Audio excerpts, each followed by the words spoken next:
Hi all and welcome to another Pixelcave video. In this video we show you how to unlock the cartographer knowledge, which allows you to build your own map room. A map room enables you to freely fast travel to select locations in the Exiled Lands. Unfortunately, this feature has not been added to the Isle of Sipta, so our guide focuses on the Exiled Lands only. If you have already learned how to craft a map room and only want to learn more about the 10 Obelisk locations, feel free to use our timestamps to jump to that section. And as always, we appreciate a thumbs up if our guide is helpful.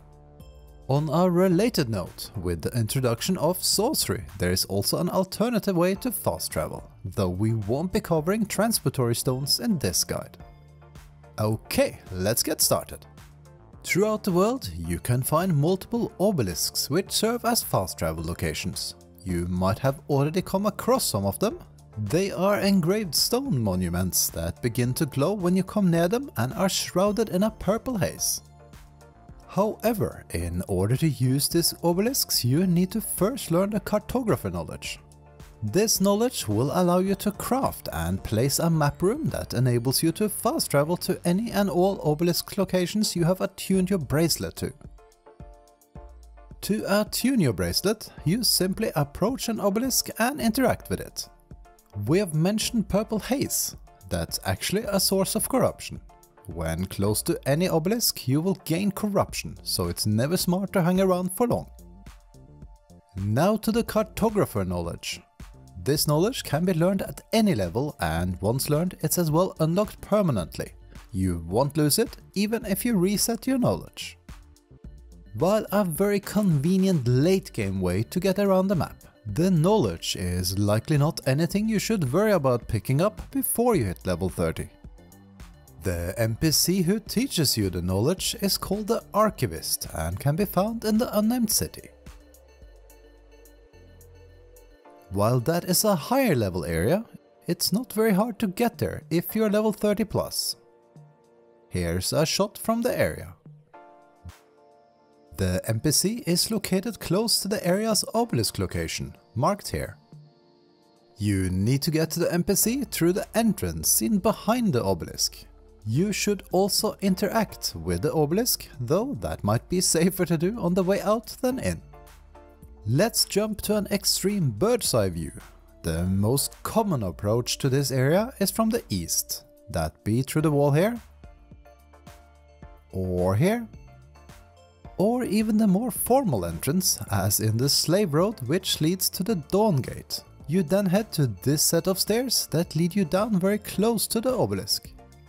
An alternative is to climb down here, or to come from the north and climb down around this area. Doing the latter, you might only face 1 or 2 skeletons, while you most likely have to fight 8 to 10 when taking the other routes. That said, at level 30, you can easily take almost any route and simply run on and de-aggro anything on the way, all the way to the Archivist room itself and not fight anything. Once safely down and close to the obelisk, head into the entrance here and run all the way in and down. Once down in the big room that's called the Archives, you will see the ghostly Archivist, once one of the leaders of the Empire of the Giant Kings. Talk to him to learn the knowledge and also take note of the wall of scrolls to the right here. This is called the Library of Esoteric Artifacts. If you interact with it, it allows you to turn in fragments of power for an assortment of random knowledge. Not to worry now though, but keep it in mind for later in the game. Don't forget to attune to the obelisk outside before heading home. Now that you can craft a map room, let's briefly touch base on what it requires and then how it works. Once unlocked, you can find the map room in your building menu under Decorations and the Special category. A map room is a very large placeable that due to its size can be very tricky to place. Luckily, since a good while it's possible to pick up again and replace it. You can even move it. It's slightly above 7 × 7 foundations wide, as you can see here from our top view. Resource-wise, it requires quite a bit of materials to craft. 200 corrupted stone, which in turn will require 200 Ichor and 200 Demon Blood, 35 Iron reinforcements, 75 Alchemical Base, which will need more Ichor and a lot of silver and gold dust, and 50 crystals. Once placed, the map room looks just like the one in the archives, which, just to confirm, is not a functional map room. Your map room will allow you to instantly teleport to any and all obelisk locations you have attuned your bracelet to, as in unlocked by interacting with them. You can use anyone's map room to travel, and other players can also use yours.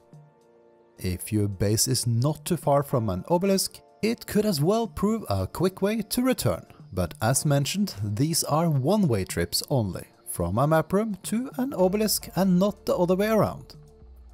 When you approach a small pillar controller of an obelisk you are attuned to, it will show you the teleport option and light up the location on the map.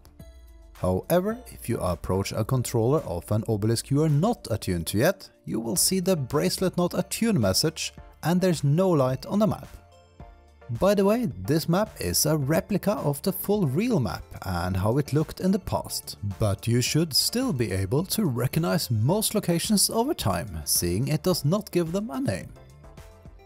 Viewing the map room like the real map with the volcano north, here's our cheat sheet as to what controller goes where.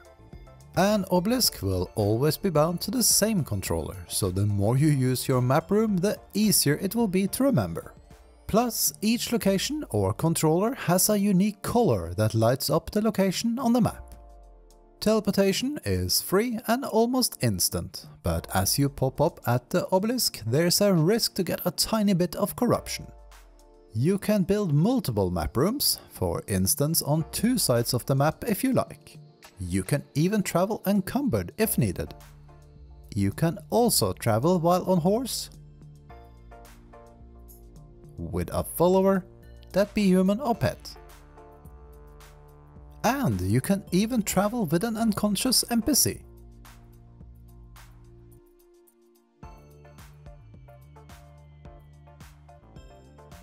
A last fun fact, there's a secret way into the library.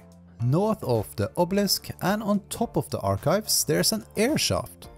If you have unlocked the sorcery spell for slow fall, you could easily drop in this way.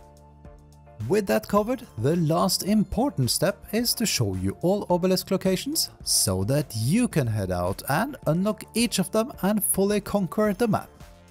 There are 10 in total. They should be easy to spot when close, but let's show you each with an overview shot of the area to help out. We've also added a full overview map in the very end, with simple markers for convenience. Above the Dregs dungeon, at the sinkhole, the unnamed city, Dagon's Eye in the jungle, the upper staging area as well in the jungle, just south of the Shattered Springs, on the path to the Warmaker's Sanctuary dungeon. The Mounds of the Dead. At the Bridge of the Betrayer, perfect if you're going to the Black Keep dungeon. Not far from the Temple of Frost in the north.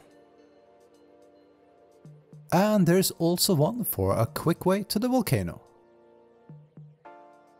That's all for this guide. If you found it helpful and would like to see more from us, please give us a thumbs up, subscribe and hit that bell.